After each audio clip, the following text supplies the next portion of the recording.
Chapter 11. Grandfather Frog is Stubborn.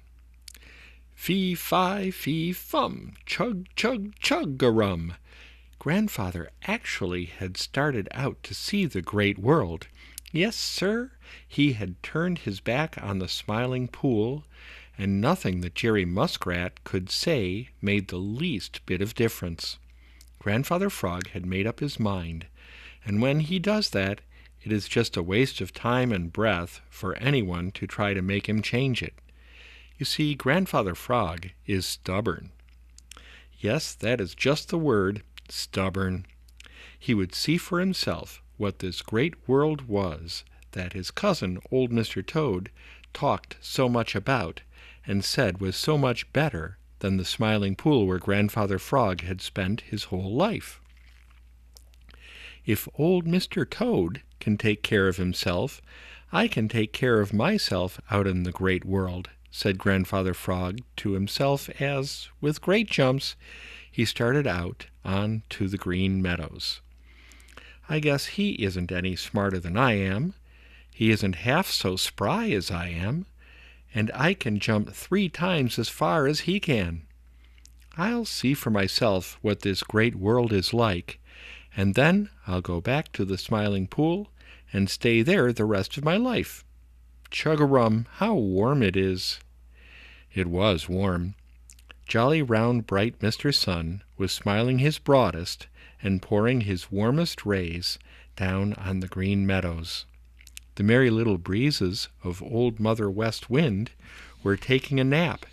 You see, they had played so hard early in the morning that they were tired. So there was nobody and nothing to cool Grandfather Frog, and he just grew warmer and warmer with every jump.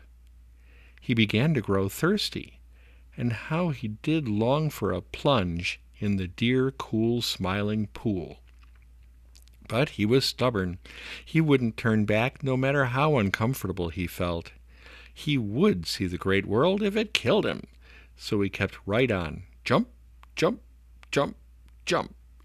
Grandfather Frog had been up the Laughing Brook and down the Laughing Brook, where he could swim when he grew tired of traveling on the bank, and where he could cool off whenever he became too warm.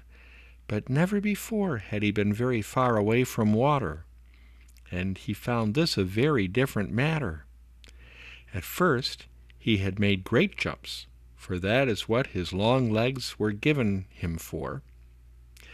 But the long grass bothered him, and after a little the jumps grew shorter and shorter and shorter, and with every jump he puffed and puffed, and presently began to grunt. You see, he never before had made more than a few jumps at a time without resting, and his legs grew tired in a very little while. Now, if Grandfather Frog had known as much about the Green Meadows as the little people who live there all the time do, he would have taken the Lone Little Path, where the going was easy. But he didn't. He just started right out without knowing where he was going, and of course the way was hard, very hard indeed.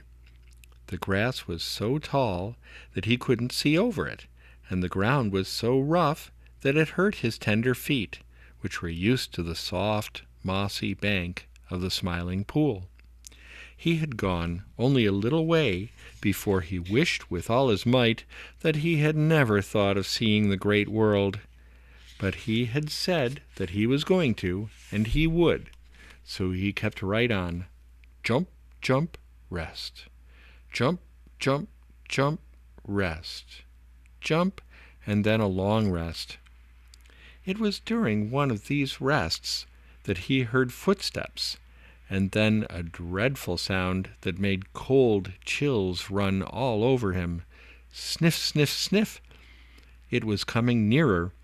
Grandfather Frog flattened himself down as close to the ground as he could get, but it was of no use at all. The sniffing came nearer and nearer, and then right over him stood Bowser the Hound. Bowser looked just as surprised as he felt. He put out one paw and turned Grandfather Frog over on his back. Grandfather Frog struggled to his feet and made 2 frightened jumps. "Bow wow!" cried Bowser, and rolled him over again. Bowser thought it great fun, but Grandfather Frog thought his last day had come.